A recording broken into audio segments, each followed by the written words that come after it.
News Bulletin, Zimbabwe, controversy over amendment. Number 3, leaked recording and political implications. Date, Friday, February 27th, 2026. 1. Controversy swirls around leaked recording of Jonathan Moyo.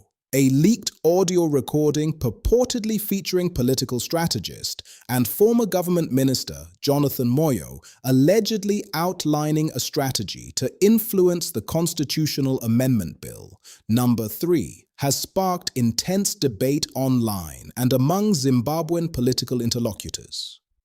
The recording, shared widely on social media, claims to expose plans to use legal challenges to pave the way for contested constitutional change without a referendum, fueling accusations of manipulation of the justice system and eroding constitutional legitimacy.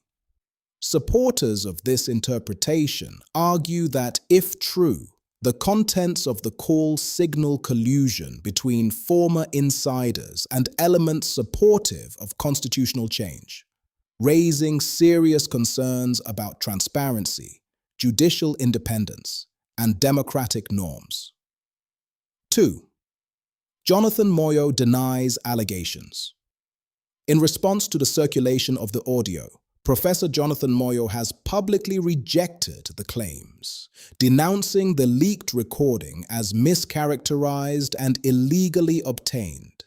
He states that the discussion was held on the 16th of December 2025 with lawyers Zibusiso Nukub and Advocate Method Ndlovu concerning legal questions around anticipated court applications linked to the amendment, not about suppressing opposition or fixing the judicial process. Moyo insists the conversation was purely legal in nature and unrelated to a political strategy involving ZANU-PF leadership. Bulawayo, 24, News 3. What is Constitutional Amendment Number 3? The Constitution of Zimbabwe, Amendment Bill, and Number 3 of 2026 has been at the center of fierce political debate in Harare and across the diaspora. It was approved by Zimbabwe's cabinet and has been gazetted, initiating a formal legislative process, including a 90-day public submission period before parliamentary debate. Herald key proposed changes include extending the electoral cycle from 5 to 7 years for presidents, legislators, and local governments, altering the presidential election mechanism so that the president could be elected by parliament rather than a direct popular vote, aligning electoral timing with Vision 2030 objectives as articulated by ruling party supporters. 4. Legal and public debate. Referendum requirement. A central point of contention is whether a referendum is constitutionally required for these amendments. Zimbabwe's 2013 constitution, adopted after a broad public vote, includes provisions stipulating that changes to term limits or extension must be subjected to a referendum. Critics, including constitutional scholars, argue that the current bill clearly affects both term duration and incumbency, and thus should legally require a referendum under Section 328(7). They label the amendment process as potentially illegitimate or a constitutional coup, citing the risk of undermining established democratic safeguards.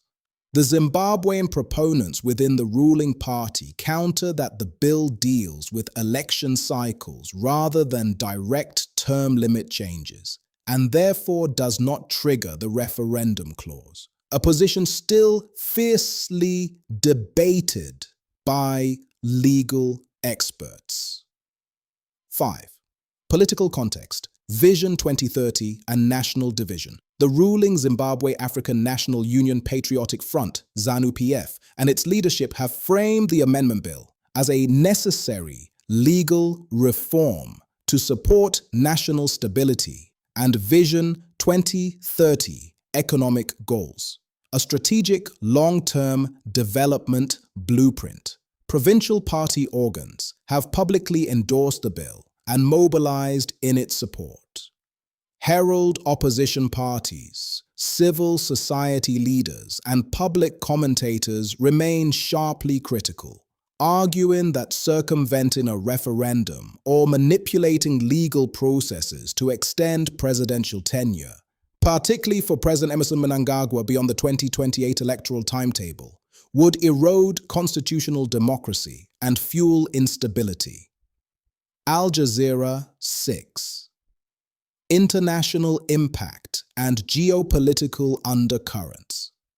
Observers point out that Zimbabwe's constitutional trajectory draws international attention. Western governments, multilateral institutions, and global human rights networks have flagged concerns about democratic backsliding in Zimbabwe.